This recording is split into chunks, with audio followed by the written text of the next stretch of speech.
Welcome to Lighthouse KinShip's devotional video, Pouring Freezing Water into the Heart. Matthew 15, verse 18, NLT. But the words you speak come from the heart. That's what defiles you. Proverbs 12, verse 18, Amplified. There is one who speaks rashly like the thrust of a sword, but the tongue of the wise brings healing. Proverbs 15, verse 4, Amplified. A soothing tongue, speaking words that build up and encourage, is a tree of life. But a perversive tongue, speaking words that overwhelm and depress, crushes the spirit. A glass of ice-cold water is extremely refreshing on a sweltering, humid afternoon. However, when someone pours freezing water into your heart with their unbridled tongue, with razor-sharp words of selfish, unfeeling, insensitive, brutal, and bitter remarks, these words cut deep and painfully wounding as a sword cutting deep into the center of one's soul, which affects one's total being. In the Old Testament book of Job, we see how three supposed friends project their misguided, insensitive, judgmental opinions on Job when he has experienced overwhelming grief. Job 1, verses 13 to 22, NLT. One day when Job's sons and daughters were feasting at the oldest brother's house, a messenger arrived at Job's home with this news. Your oxen were plowing, with the donkeys feeding beside them. When the Sabaeans raided us, they stole all the animals and killed all the farm hands. I'm the only one who escaped to tell you. While he was still speaking, another messenger arrived with this news. The fire of God has fallen from heaven and burned up your sheep and all the shepherds. I'm the only one who escaped to tell you. While he was still speaking, a third messenger arrived with this news. 3 bands of Chaldean raiders have stolen your camels and killed your servants. I am the only one who escaped to tell you. While he was still speaking, another messenger arrived with this news. Your sons and daughters were feasting in their oldest brother's home. Suddenly a powerful wind swept in from the wilderness and hit the house on all sides. The house collapsed and all your children are dead. I'm the only one who escaped to tell you. Job stood up and tore his robe in grief. Then he shaved his head and fell to the ground to worship. He said, I came naked from my mother's womb, and I will be naked when I leave. The Lord gave me what I had, and the Lord has taken it away. Praise the name of the Lord. In all of this, Job did not sin by blaming God.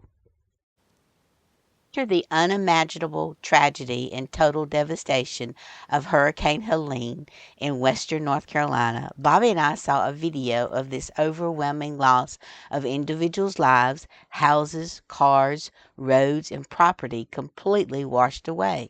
But the most tragic moment was when a family of a single mother, her young child, and her parents were forced to climb onto the roof of their home, and then the unthinkable happened. The single mom watched as her son and her parents were tragically taken forcefully from her by the raging waters. When such tragedy and trauma suddenly happens, what is our response to this horrific situation? Do we first respond as Job? Job 3, verses 1, 10, 13, 23, and 24, NLT. At last Job spoke, and he cursed the day of his birth. Curse that day for failing to shut my mother's womb, for letting me be born to see all this trouble. Had I died at birth, I would now be at peace. I would be asleep and at rest. Why is life given to those with no future, those God has surrounded with difficulties? I cannot eat for sighing. My groans pour out like water. After such tragedy and trauma, how should individuals respond to the ones who are suffering and hurting because of the tragic events? Unfortunately, too many times we observe attitudes and behavior as Job's supposed friends. In the same video that we saw the tragic aftermath of the single mother's testimony, we also observe individuals that responded as Job's supposed friends. These individuals were insensitive to the devastating events, and through their words they had no compassion for the complexity of this tragedy, and their actions were judgmental. Job chapter 4, verse 1, and chapter 5, verses 8, 17 to 19, and 27 NLT. Then Eliphaz the Temanite replied to Job, "If I were you, I would go to God and present my case to him. But consider the joy of those corrected by God.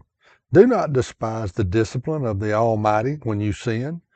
For though he wounds, he also bandages. He strikes, but his hands also heal.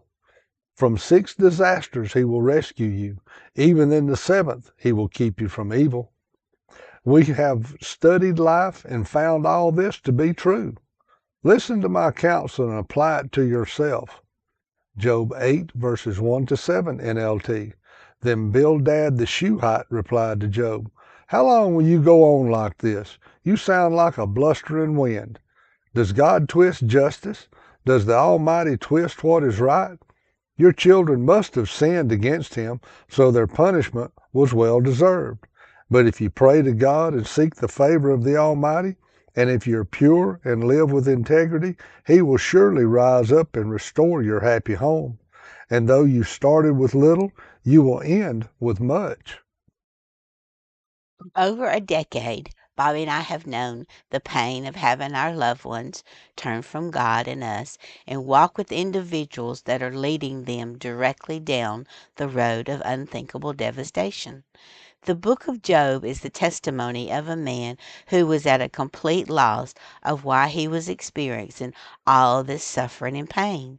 However, Job's commitment, love, and reverence for the Almighty carried him through his most profound, miserable circumstances. Bobby and I have endured individuals pouring freezing water into our hearts by their cutting, misguided, harsh, brutal, cruel, insensitive, unfeeling, and judgmental words without fully understanding and truly listening to our grieving hearts. Proverbs 18, verses 2, 7, 13, and 14 NLT. Fools have no interest in understanding. They only want to air their own opinions. The mouths of fools are their ruin. They trap themselves with their lips.